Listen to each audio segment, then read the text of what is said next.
Third night. Today was a gloomy, rainy day without a glimmer of sunlight. Like the old age before me, I am oppressed by such strange thoughts, such gloomy sensations. Questions still so obscure to me are crowding into my brain, and I seem to have neither power nor will to settle them. It's not for me to settle all this. Today we shall not meet. Yesterday, when we said goodbye, the clouds began gathering over the sky, and a mist rose. I said that tomorrow it would be a bad day. She made no answer. She did not want to speak against her wishes. For her that day was bright and clear. Not one cloud should obscure her happiness. If it rains, we shall not see each other, she said. I shall not come.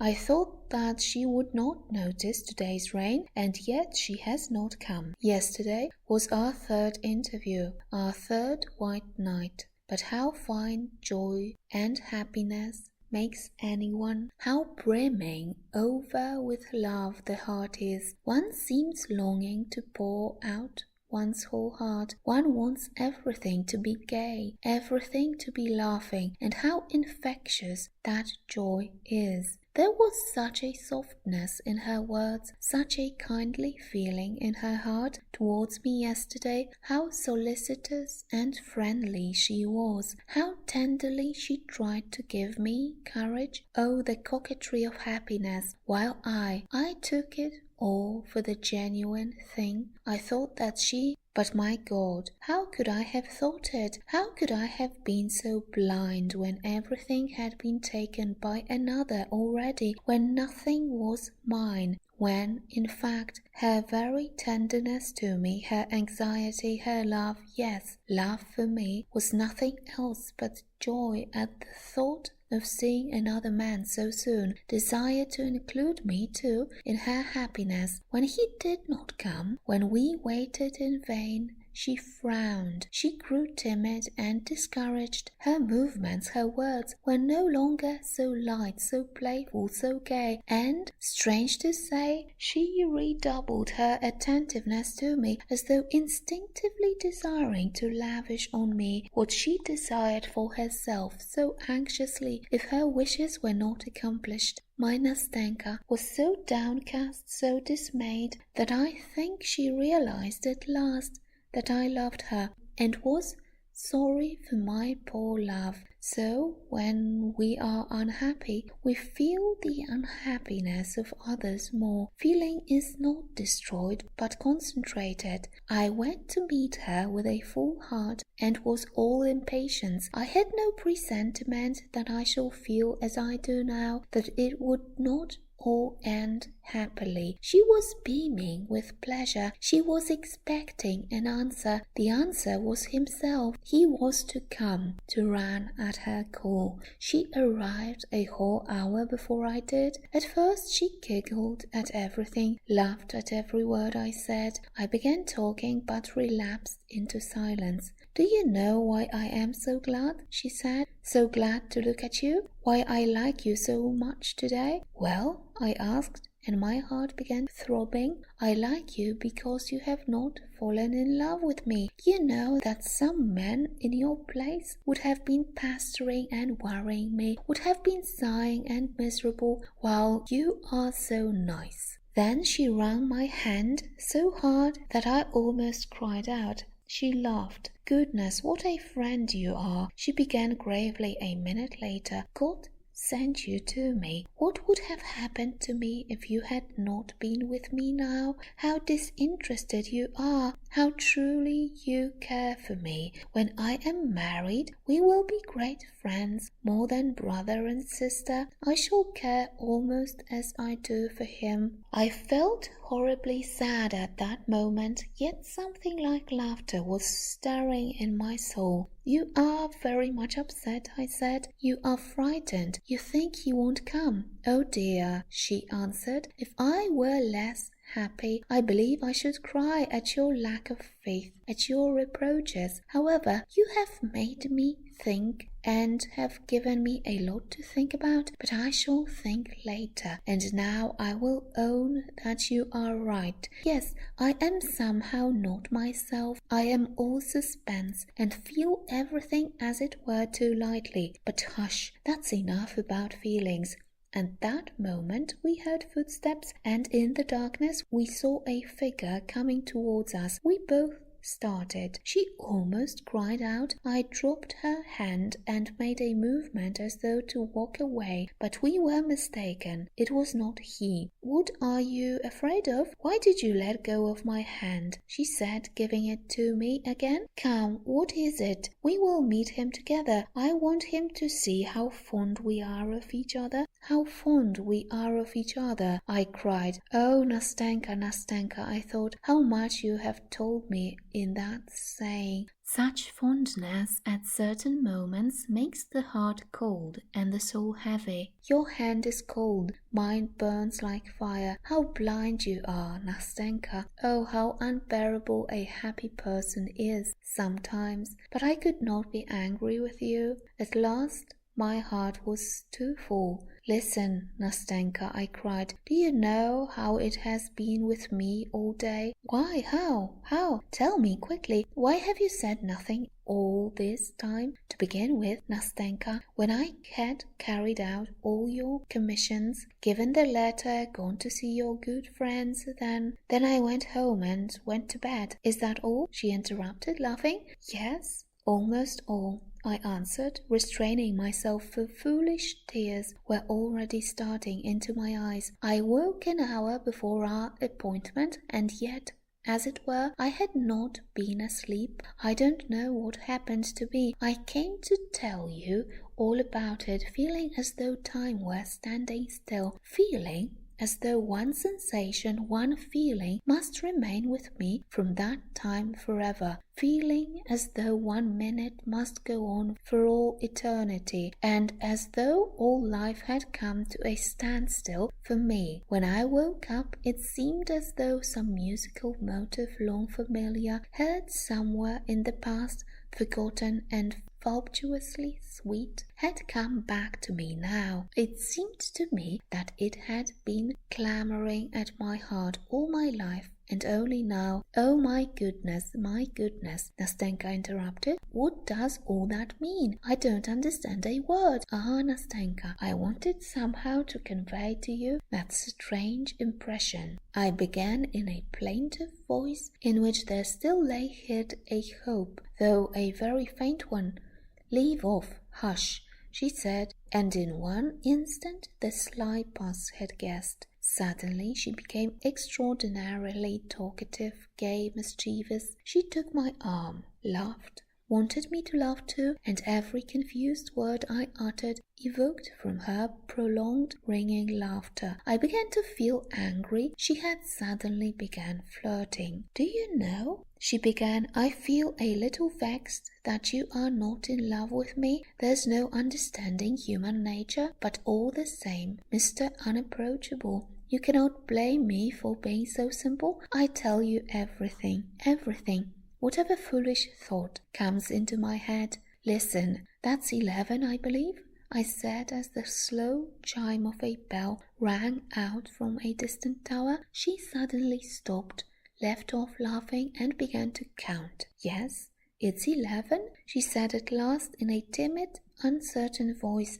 I regretted at once that I had frightened her, making her count the strokes, and I cursed myself for my spiteful impulse. I felt sorry for her and did not know how to atone for what I had done. I began comforting her, seeking for reasons for his not coming, advancing various arguments, proofs. No one could have been easier to deceive than she was at that moment, and indeed anyone at such a moment listens gladly to any consolation, whatever it may be, and is overjoyed if a shadow of excuse can be found. And indeed, it's an absurd thing. I began warming to my task and admiring the extraordinary clearness of my argument. Why, he could not have come. You have muddled and confused me, Nastenka, so that I, too, have lost count of the time. Only think, he can scarcely have received the letter. Suppose he is not able to come. Suppose he is going to answer the letter. Could not come before tomorrow. I will go for it as soon as it's light tomorrow and let you know at once. Consider, there are thousands of possibilities. Perhaps he was not at home when the letter came and may not have read it even now. Anything may happen, you know. Yes, said Nastenka. I did not think of that. Of course, anything may happen, she went on in a tone that offered no opposition, though some other faraway thought could be heard like a vexatious discord in it. I tell you what you must do, she said. You go as early as possible tomorrow morning, and if you get anything, let me know at once. You know where I live, don't you? And she began repeating her address to me. Then she suddenly became so tender, so solicitous with me. She seemed to listen attentively to what I told her, but when I asked her some question, she was silent, was confused, and turned her head away. I looked into her eyes. Yes, she was crying. How can you? How can you? Oh, what a baby you are! What childishness! Come, come! She tried to smile, to calm herself, but her chin was quivering and her bosom was still heaving. I was thinking about you, she said after a minute's silence. You are so kind that I should be a stone if I did not feel it. Do you know what has occurred to me now? I was comparing you two. Why isn't he you? Why isn't he like you? He is not as good as you, though I love him more than you. I made no answer. She seemed to expect me to say something. Of course, it may be that I don't understand him fully yet. You know, I was always, as it were, afraid of him. I was always so grave, as it were so proud. Of course, I know it's only that he seems like that. I know there is more tenderness in his heart than in mine. I remember how he looked at me when I went in to him.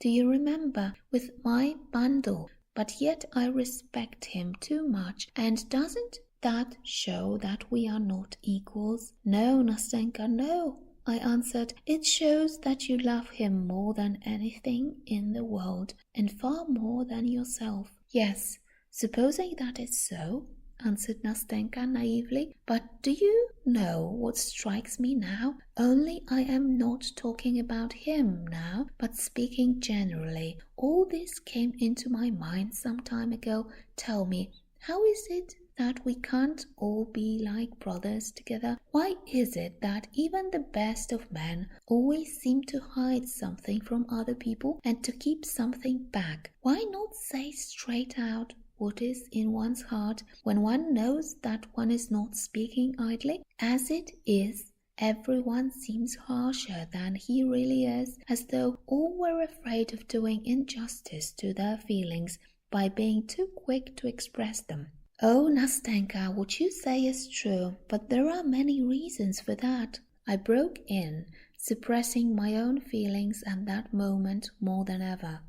No, no, she answered with deep feeling. Here you, for instance, are not like other people. I really don't know how to tell you what I feel, but it seems to me that you, for instance, at the present moment, it seems to me that you are sacrificing something for me, she added timidly with a fleeting glance at me. Forgive me for saying so. I am a simple girl, you know. I have seen very little of life, and I really sometimes don't know how to say things, she added in a voice that quivered with some hidden feeling, while she tried to smile. But I only wanted to tell you that I am grateful. that I feel it all too. Oh, may God give you happiness for it. What you told me about your dreamer is quite untrue now. That is, I mean, it's not true of you. You are recovering. You are quite a different man from what you described. If you ever fall in love with someone, God give you happiness with her. I won't wish anything for her, for she will be happy with you. I know I am a woman myself, so you must believe me when I tell you so." She ceased speaking and pressed my hand warmly. I too could not speak without emotion. Some minutes passed. "Yes, it's clear he won't come tonight," she said, at last raising her head. "It's late. He will come tomorrow," I said in the most firm and convincing tone. "Yes," she added with no sign of her former depression. "I see for myself now that he could not come till tomorrow. Well, goodbye till tomorrow. If it rains, perhaps I shall not come, but the day after tomorrow I shall come. I shall come for certain, whatever happens. Be sure to be here. I want to see you. I will tell you everything." And then, when we parted, she gave me her hand and said, looking at me candidly, "We shall always be together, shan't we?" Oh, Nastenka, Nastenka, if only you knew how lonely I am now. As soon as it struck 9 o'clock, I could not stay indoors, but put on my things and went out in spite of the weather. I was there,